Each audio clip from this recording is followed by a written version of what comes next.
The System, a novel from a not-so-distant future. Chapter 1, Morning in the Automated World.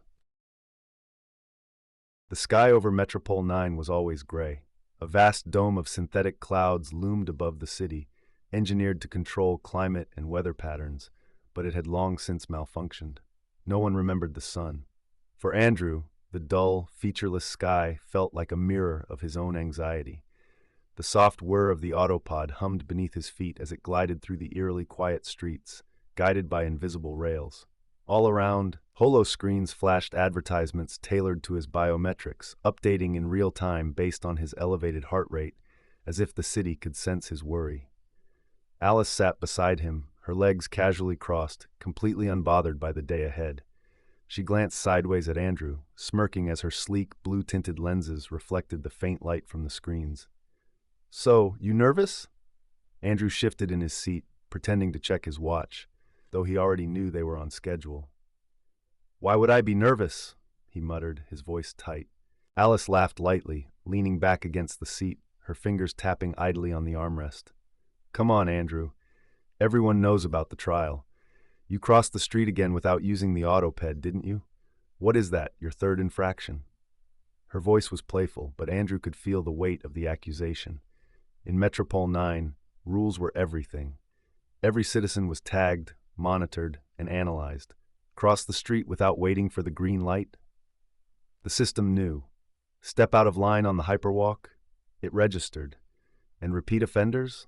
They didn't get second chances. "You know the consequences of noncompliance," Alice teased, pushing a strand of perfectly straightened hair behind her ear. "You're not worried you might get sent to behavior correction, are you?" Andrew clenched his jaw.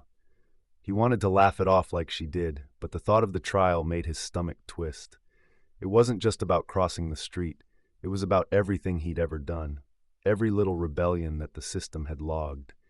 Each minor infraction added up, each one marking him as more of a risk. "You're making too big a deal out of it," he said, forcing his voice to sound casual. "It was just a mistake. The hyperrail was delayed, and I needed to get to the office. Besides, the streets were empty." Alice raised an eyebrow. "The streets are never empty. The system knows where everyone is at all times. That's kind of the point, Andrew. You really need to stop thinking you can outsmart it." Andrew shifted uncomfortably. Alice always had a way of making him feel like he was being watched, even when she wasn't around. She thrived in this world, perfectly in tune with the rules, with her corporate loyalty sensors that scanned her mind for stray thoughts of rebellion. She was the embodiment of compliance, while he struggled to toe the line. "You're lucky they haven't tagged you for re-education yet," she added with a playful nudge, though her eyes stayed cold and analytical. "But who knows? Maybe after this trial, they'll make you an example." The pod slowed to a halt, the doors sliding open silently as they arrived at the towering Monolith Corp building. Its sleek, black surface disappeared into the gray sky, a symbol of everything Andrew had learned to distrust. He stood up, adjusting his jacket, still trying to shake off the gnawing fear in his chest. He wasn't ready to face the trial. As they stepped out, Alice stretched her arms above her head. "Anyway, I'll see you in the briefing room. Don't be late." "Oh wait, you won't be. You wouldn't want that added to your record now, would you?" She flashed a smirk and turned on her heel, leaving Andrew standing on the sidewalk staring after her. The automated doors of Monolith Corp slid open with a hiss, and Andrew hesitated before stepping inside. He could feel the weight of the cameras, the silent drones that hovered near the ceilings, tracking every move. Somewhere deep within the heart of the city, his file was being updated. Another scan, another note added to his behavior log. He took a deep breath, trying to calm the jittering nerves. Maybe Alice was right. Maybe he was blowing it out of proportion. But deep down, Andrew knew this trial wasn't just about crossing the street. It was about control. And if the system decided he wasn't worth keeping in line, they wouldn't hesitate to erase him. Chapter 2, Night Before the Verdict. Andrew sat upright in his small, minimalist apartment, the only sound the faint hum of the ventilation system. The cold gray walls glowed faintly, lit by the soft hue of the ambient light panels, though they did nothing to ease the tension in his chest. He glanced at the time, 2:15 a.m., Less than an hour until his trial. The trial. It was scheduled for precisely 3:08 a.m., to last no more than a few microseconds. That was how things worked in Metropole 9 now. The prosecution, defense, and judge, fully automated AI systems, would handle the entire case with speed, precision, and according to the government, unquestionable fairness. There would be no courtrooms, no jury, and no witnesses. Andrew wouldn't even be awake by the time it happened. By 3:08 a.m., he would already know his fate. He rubbed his temples, trying to clear his head. Everyone said the AI trials were perfect. They could analyze evidence far more accurately than any human. They calculated the likelihood of guilt and innocence in ways no organic brain could. They're faster, they're better, they make fewer errors. Alice's words echoed in his mind. But it wasn't the accuracy that bothered him. It was the cold, impersonal nature of it all. Did his life really come down to a few algorithms scanning his every move? Andrew pushed the thought aside, his muscles tightening with anxiety. He stood up and moved to the corner of his apartment where his portable automated gym sat in its charging dock. It was a sleek device, hardly more than a series of exoskeletal straps and electrodes. Designed to stimulate his muscles while he remained stationary, it would complete his workout for him.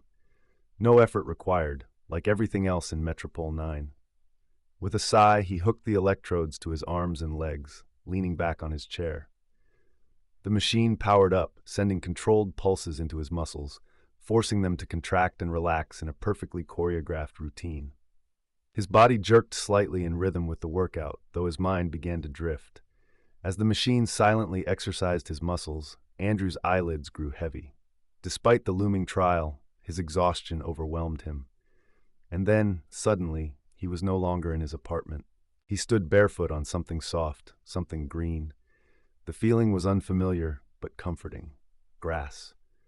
His feet sunk slightly into the cool blades as a light breeze brushed past his skin. Andrew looked up, eyes wide in awe. Above him, the sky wasn't gray, but blue. A vast, endless blue with a glowing orb of bright golden light hanging high above. The sun. Trees stretched out in every direction, their leaves rustling softly in the wind. Birds, he thought they were birds, flitted from branch to branch, filling the air with unfamiliar sounds. Everything was so vivid, so alive. The warmth of the sun soaked into his skin, filling him with a peace he hadn't known in years. Or perhaps, ever. He walked forward, his hand brushing against the rough bark of a tree. It was real, so real, that he almost forgot where he had come from, who he was. There was no trial here, no Metropole 9. Just him, the grass, the trees, and the bright golden sky. Suddenly a sharp tone echoed in the distance, a high-pitched electronic sound breaking through the peace. Beep, beep, beep. The sound grew louder, more insistent. Andrew frowned, the serene landscape beginning to blur around him, the trees, the grass, the light, it all began to fade away. Beep! His eyes snapped open. He was back in his apartment. The cold, gray walls were there. The ambient light panels cast their dull glow. The portable gym had powered down, its routine completed, leaving his body relaxed but his mind tense. The notification blinked in front of him, hovering in his vision. He blinked, clearing the fog from his mind. Trial concluded. You have been found guilty. Andrew's heart sank as he stared at the words. Guilty. He had expected it, of course, but somehow seeing it there, in cold, official text, made it real in a way that chilled him. The trial had lasted only a fraction of a second. He hadn't felt a thing while it happened. It was done, over. His fate sealed by an algorithm. He tapped the notification, and a massive document opened, a 20-page summary of the trial proceedings. The AI had meticulously outlined every piece of evidence, every step of logic that had led to his conviction. Andrew scrolled through the pages, though his eyes barely registered the words. His mind wasn't here anymore. It was still in that dream. That fantastical place. The grass, the trees, the sky. He could almost feel the warmth of the sun on his skin again, the softness of the earth beneath his feet. What was that place? He had never seen anything like it before. Metropole 9 was a cold, automated city. Nature, in any real sense, had long been eradicated or confined to the heavily regulated biodomes. But this place had felt different, untouched by technology or control. Could it have been a memory? Andrew tried to shake the thought, but it clung to him, filling him with an ache he couldn't explain. Was it just his mind inventing an escape from the trial? Or was it something more, something forgotten, buried deep within him? He couldn't remember the last time he'd seen a real tree or felt the sun. The 20-page trial summary flashed in front of his eyes again, but Andrew couldn't focus on it. His mind kept wandering back to that bright, peaceful place. Maybe it wasn't real. Maybe it was nothing. But for a moment, he had felt something he hadn't felt in years. Hope. Chapter 3. Social Decline. The autopod hummed quietly as it slid along the invisible rails, whisking Andrew and Alice through the cold, metallic streets of Metropole 9. The same gray sky loomed overhead, unchanging, as if mocking the monotony of his life. The trial was over, but its impact had only just begun. "Look, Andrew, it's not that bad," Alice said, trying to sound upbeat, though her voice had an edge of discomfort. She had glanced at his social score more than once since they boarded, and each time she did, Andrew could see the brief flicker of concern behind her eyes. Andrew sat silently, staring out the window, but he could feel the weight of the stairs in the autopod. In Metropole 9, social scores were everything. They governed your opportunities, your privileges, even your social life. With the augmented reality layer over everyone's vision, each person's score hovered faintly above their heads, floating numbers and symbols indicating their value to society. His score had plummeted. He could feel the silent judgment from the other passengers. A group of children sitting a few rows back giggled and whispered, their eyes darting between his score and his face. An elderly woman seated across from him openly frowned, her lips tight with disapproval. He was marked now, an offender, someone who couldn't be trusted to follow the rules. Alice shifted uncomfortably in her seat, glancing at him again. "It's just a few months of hard work. You'll bounce back. The system's designed to rehabilitate you, remember?" Her tone was too bright, too forced. She didn't believe her own words. Andrew nodded absently. He knew what it meant. More hours, less social time, and constant surveillance. The system was punitive in subtle ways. He wouldn't be thrown into behavior correction, but his life would be ground down by small, persistent inconveniences. No parties, no leisure activities. Every minute accounted for. He would be socially isolated, watched closely for any sign of further deviance. But the odd thing was, he didn't care. Not anymore. Alice tilted her head, watching him. "You're really not worried about it? I mean, you'll lose out on your social privileges, no access to communal events for a month at least." She laughed a little nervously. "Even I won't be able to see you much." Andrew turned to her, a faint smile on his lips. "It's fine." Alice raised an eyebrow. "Fine? You're going to be stuck doing extra shifts and getting low-priority service for a while. I'd be freaking out if I were you." But Andrew wasn't freaking out. Not after last night. His mind kept drifting back to the dream, to that strange, beautiful place with the blue sky and the bright sun. It was so vivid in his mind, like he had actually been there. And now, the more he thought about it, the more it reminded him of something, a story his father had told him long ago, back when he was a child. His father's voice echoed in his mind, distant but clear, filled with a kind of nostalgia Andrew hadn't understood as a boy. There were places, far away from here, his father had said, places the city didn't touch. The system thought it was too costly to bring them up to standard, so they left them alone. Untamed, wild, beautiful. They didn't have the technology we have now, but they didn't need it. At the time, Andrew had dismissed it as old man's talk, stories from another era. His father often spoke of such places with a longing that Andrew found puzzling. Back then, he couldn't imagine a world outside the safety and precision of Metropole 9. But now, after the dream, after seeing that bright, unpolluted sky and the trees that stretched endlessly before him, something stirred inside him. Could those places still exist, hidden, untouched by the progress of the city? Andrew leaned back in his seat, the faint murmur of the autopod's passengers fading into the background as he stared blankly at the AR displays flickering across the pod's walls. He felt an urgency rising within him, a hunger to know. What had his father been talking about? Were there really places left behind, too expensive to convert, too remote to control? "What are you thinking about?" Alice asked, eyeing him suspiciously. "You're too calm for someone who's been hit with a score drop." Andrew hesitated, unsure of how to explain what was going on in his head. "Do you ever wonder," he said slowly, "if there's more out there? Beyond the city? Alice blinked, taken aback by the question. More? You mean like the other districts? There's nothing beyond the city. The world's been optimized. You know that. Andrew nodded, though he wasn't convinced. The system had optimized everything, yes, but that optimization came with a price. Everything had become artificial, automated, controlled. No one questioned it. No one even thought to. But now the dream lingered in his mind like a whisper from another world. I don't mean the other districts, Andrew said quietly, his eyes drifting toward the distant horizon, where the city's skyline melted into the gray mist. I mean places the system doesn't reach, places that were abandoned, left behind. Alice frowned, her lips tightening as though she didn't like where the conversation was going. That's just old stories, nothing more than fairy tales. If there was anything left out there, the system would have found it by now. Maybe. Andrew's voice was soft, almost distracted, as if he were already far away. But my father used to talk about them. Places that were too costly to upgrade, too remote to matter. Places that just slipped away. Alice stared at him for a long moment, her face unreadable. Andrew, you need to stop thinking like this, she said finally. Look at your score. You don't need any more trouble. Just keep your head down, do the extra work, and you'll be fine. But Andrew wasn't listening. His mind was already elsewhere, already chasing the idea of those lost places. The dream had sparked something in him, something deeper than the fear of punishment or social isolation. For the first time in years, he felt a sense of purpose, of curiosity, of wonder. He needed to know. What was left out there? What had the system abandoned? Was it possible that somewhere beyond the city, beyond the endless gray sky and the automated streets, there was still a place untouched by progress?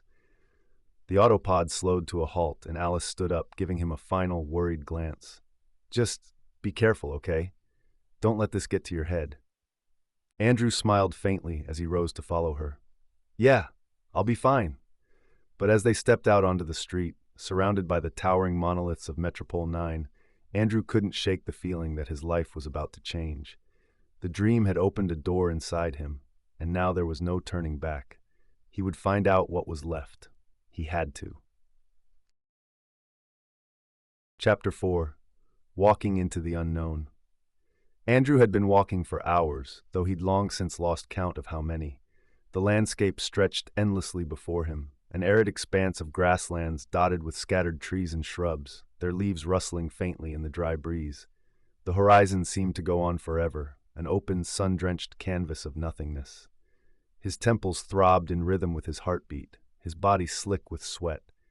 His throat was parched, his legs screamed with every step, and his stomach growled angrily from hunger. He wiped the sweat from his forehead, but it was no use. The sun was relentless, bearing down on him with a heat that seemed to seep into his bones. His eyes burned, half blinded by the glare of the sky, but he kept going, one step at a time. Each movement was agony, and yet there was something else. Something new. He liked it. The pain, sharp, unrelenting, was overwhelming, but it was real. Every sensation, from the burn in his legs to the dryness in his throat, was new to him. He had never felt anything like this in Metropole 9. There, the temperature was controlled, comfort was automatic, and any discomfort was eliminated before it could take root. But here, out in this vast, untamed land, he was free to feel every ache and every pulse of life coursing through him. Andrew's mind drifted back to the long, grueling journey that had brought him here. He had to change vehicles countless times, each one louder, older, and clunkier than the last. The first transport out of the city was a sleek, silent pod like the one he had ridden to work every day. But as he ventured farther, the vehicles became less sophisticated, their mechanisms more primitive, their designs less concerned with efficiency. He had been jostled in a rattling old bus, felt the sharp, uncomfortable vibrations of a crude train, and finally found himself in an ancient, rickety truck that seemed ready to fall apart at any moment. But none of that bothered him. He hadn't cared about the noise, the discomfort, or the chaos of each transition. He was leaving the city. He was leaving the system. And yet, there had been no resistance. No alarms had sounded, no security drones had chased him down. The system had let him go. It was odd. Andrew had expected some kind of intervention, some attempt to stop him from leaving Metropole 9. But there had been nothing. not a single obstacle in his way. It almost made him uneasy. Had the system allowed him to leave? He thought about it now, his legs heavy and sore, his skin sizzling under the brutal sun. Perhaps the system had known all along. It was unlikely that anything happened outside its control. But then, why had it let him go? The answer swirled in his mind, unsettling him. It wasn't worth it. The system had calculated that re-educating him, bringing him back into compliance, was more expensive than letting him walk away. Andrew had become a statistical anomaly, a cost-benefit calculation in an algorithm. His descent was too inefficient to fix. The realization both stung and exhilarated him. He was an outlier now, no longer a cog in the perfect machine of the city. The system hadn't given him a choice, it had simply discarded him. But in that rejection, he found a strange kind of freedom. The freedom to endure this sun, this heat, this hunger. His legs were trembling now, barely able to carry him forward. His muscles screamed, his throat felt like sandpaper, and his thoughts swirled in a dizzying loop of confusion and exhilaration. He could still turn back. He still had the strength to return to Metropole 9 if he wanted to. The city, the comfort, the precision of life there, it was still an option. But as he trudged forward in the blazing heat, he knew that returning wasn't what he wanted. He didn't miss Alice. He didn't miss the predictability of his old life. He didn't miss the numbing compliance, the automated comfort, the constant surveillance. In this moment, despite the hunger, the thirst, the exhaustion, he felt more alive than he ever had within the sterile confines of the city. This pain, this struggle, it was his. It wasn't imposed on him by the system, and it wasn't engineered to be controlled or optimized. It was real. His body's aching protest was proof that he had a will of his own, something the city had tried to strip away from him for years. He pushed through the discomfort, feeling the power of his own legs moving him forward, feeling the strength of his own will. What the hell had happened to him, he wondered. How had a few choices, small, seemingly insignificant rebellions, led to this? A life dedicated to obedience and compliance, and now here he was, walking under a scorching sun, as far from Metropole 9 as he could imagine. His father's words came back to him again, faint but persistent. Those stories about places the system had abandoned, places too expensive to upgrade, the wildlands. His father had spoken of them with a wistful nostalgia that Andrew had never understood as a child. But now he could feel that same longing in himself, a yearning to know what lay beyond the reach of the system's algorithms, a place where life wasn't controlled, where nature, raw and untamed, still existed. The horizon stretched out before him, endless and shimmering in the heat. There were no buildings, no roads, no signs of civilization, just the open land, dry and sunlit, waiting for him to push forward. Andrew's heart pounded in his chest, both from exertion and from a strange, overwhelming excitement. There was no going back now. He would continue walking in this random direction, farther and farther away from the city, from the system, from the life he had known. His legs felt like they might give out at any moment, and his throat ached with thirst, but deep inside, something else had awakened, a fierce determination. He liked the burn in his muscles, the rawness of his body pushing through the pain. He liked the fact that he was still standing, still moving, despite everything. Because in this moment, Andrew wasn't being controlled. He wasn't being monitored, corrected, or judged. He was free.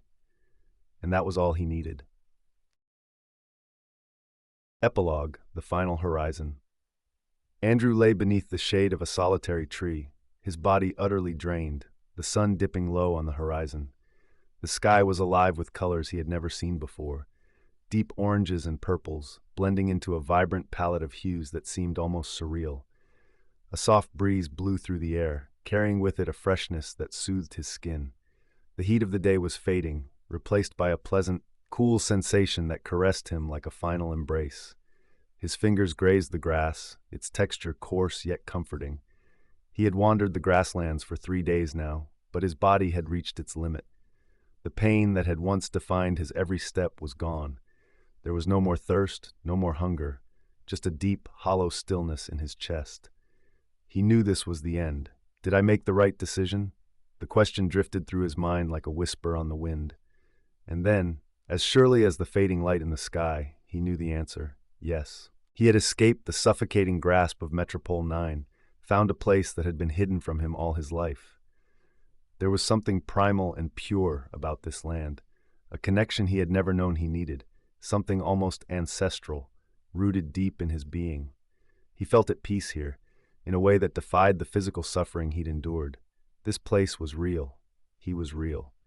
And in his final moments, that truth felt more important than any system or city he had left behind. His thoughts drifted back to the beginning of this journey. It all started with that dream, that strange, beautiful vision of a landscape that had drawn him out of the city and into the wild.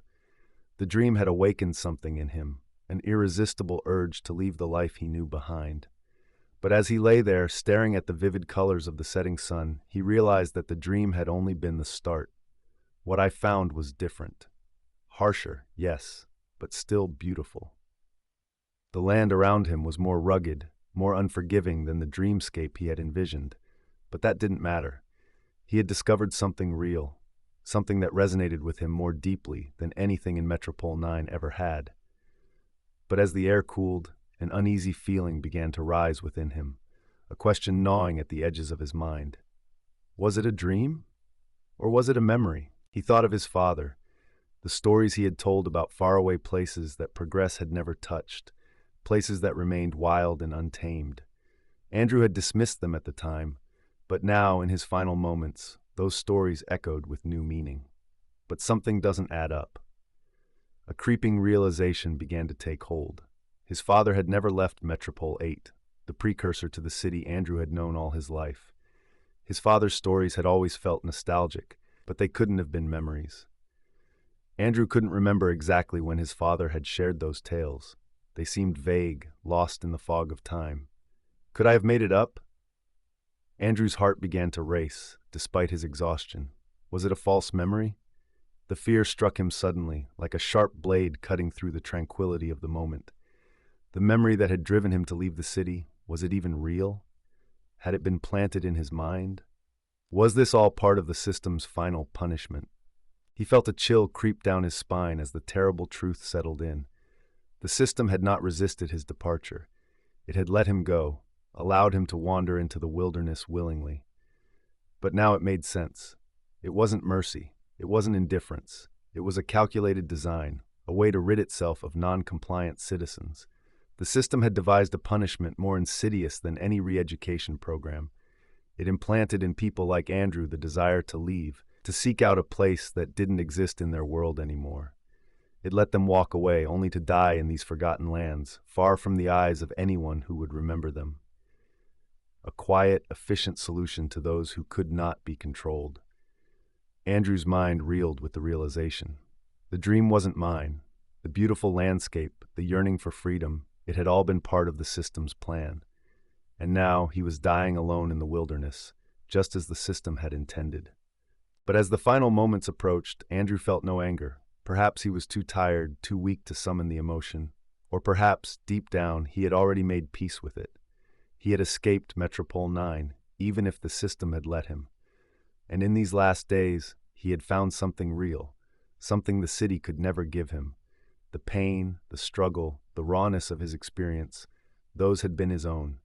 Even if the desire to leave had been implanted, the feeling of standing under an open sky, the touch of the grass beneath his fingers, the beauty of the sunset, all of that was real.